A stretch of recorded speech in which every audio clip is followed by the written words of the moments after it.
माँ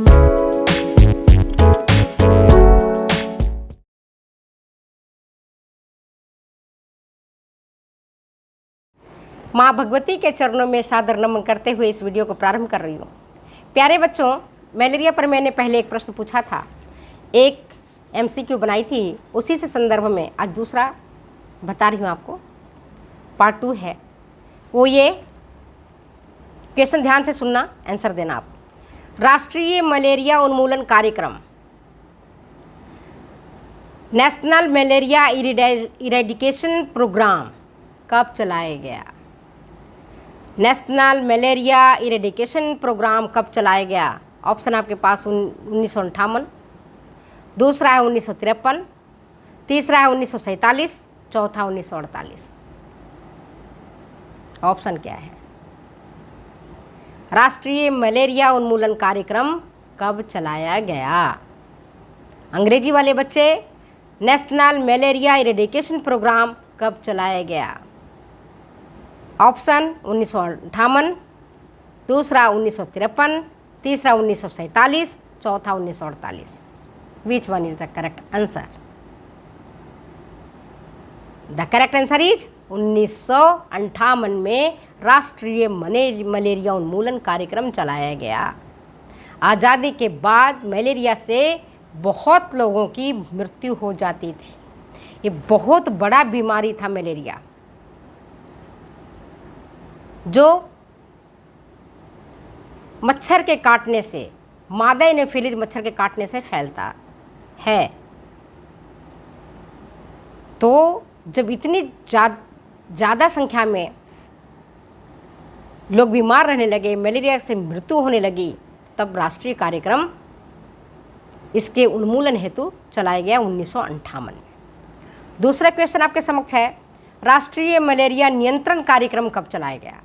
control programme, राष्ट्रीय malaria control programme कब चलाया गया? आपके पास ऑप्शन है सन 1955, दूसरा है 1953, तीसरा 1947, चौथा 1958। कंफ्यूजिंग क्वेश्चन है। दो थोड़ा सा अगर याद नहीं रहेगा तो आप भूल जाओगे। राष्ट्रीय मलेरिया नियंत्रण कार्यक्रम 1953 में चलाया गया और 1958 में राष्ट्रीय मलेरिया उन्मूलन कार्यक्रम चलाया गया है। एक प्रश्न आपके समक्ष है, मलेरिया सबसे अधिक कहाँ पाया जाता है? उष्ण देशों में, समशीतोष्ण देशों में, तीसरा ऑप्शन है केवल 1 और 2, और चौथा इनमें से कोई नहीं। तो कहाँ पाया जाता है? उष्ण देशों में पाया जाता है, समशीतोष्ण देशों में पाया जाता है, या इनमें से कोई नहीं पाया जाता है? किस में पाया जाता है मलेरिया का? तो ये जो क्वेश्चन है ना, आपके लिए छोड़ दिया। बहुत ईजी, बहुत सरल क्वेश्चन है। मैंने कहा सरल क्वेश्चन का तो जवाब आप दे दोगे। नेक्स्ट क्वेश्चन है, मलेरिया फैलता है किसके कारण? मलेरिया फैलाने वाले परजीवी जो है कौन कौन है? ऑप्शन आपके समक्ष है प्लाज्मोडियम वाइवेक्स। मलेरिया, क्वेश्चन सुनो, मलेरिया फैलता है किसके कारण, या मलेरिया फैलाने वाले कौन से एजेंट हैं? ऐसे क्वेश्चन पूछे जा सकते हैं। ऑप्शन प्लाज्मोडियम वाइवेक्स, दूसरा मादा एनोफिलीज मच्छर, तीसरा प्लाज्मोडियम फैल्सीपेरम, चौथा उपरोक्त सभी। अगर आपने पढ़ाई किया होगा, question so simple, so easy question है। तो मलेरिया फैलता है प्लाज्मोडियम वाइवेक्स के कारण भी। एनोफिलीज मच्छर काटता है, मादा एनोफिलीज मच्छर काटता है, उसके अंदर उसके लार में प्लाज्मोडियम परजीवी रहता है, और तीसरा है प्लाज्मोडियम फैल्सीपेरम। ये सब इन तीनों के इसके फैलाने वाले एजेंट हैं, तीनों फैलाने वाले कारक हैं। ठीक।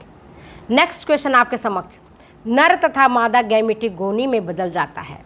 नर तथा मादा गैमेटोगोनी में बदल जाता है, किस में बदलेगा?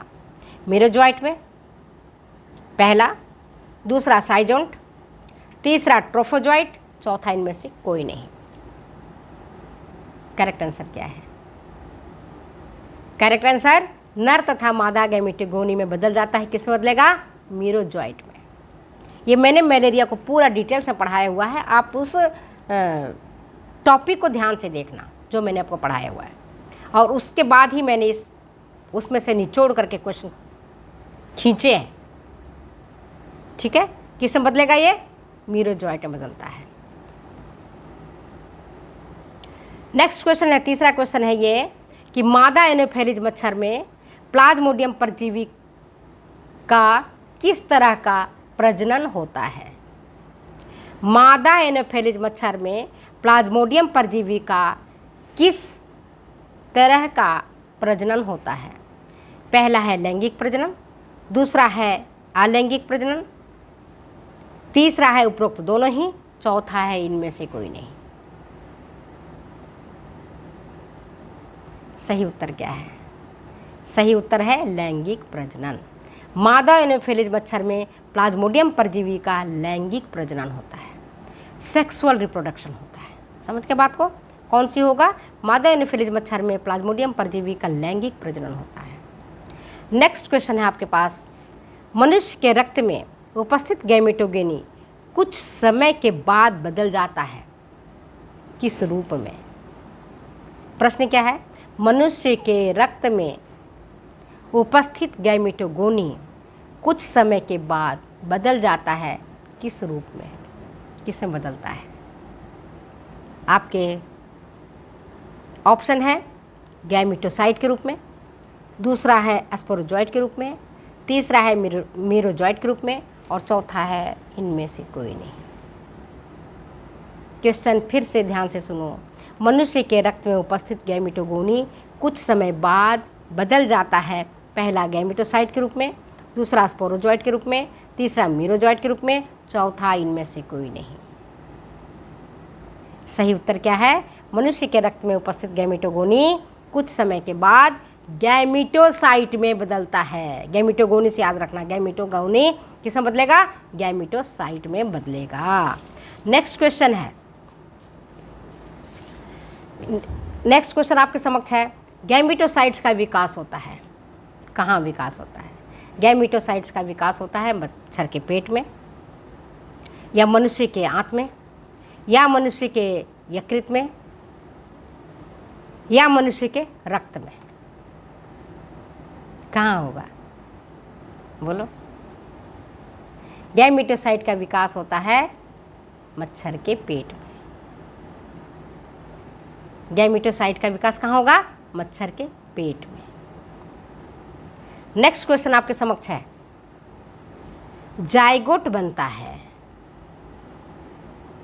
जाइगोट कहाँ बनता है? देखो, नर गैमेटोसाइट में बनेगा, या मादा गैमेटोसाइट में बनेगा, या उपरोक्त दोनों में ही बनेगा, या इनमें से कोई नहीं। कौन सा ऑप्शन करेक्ट है?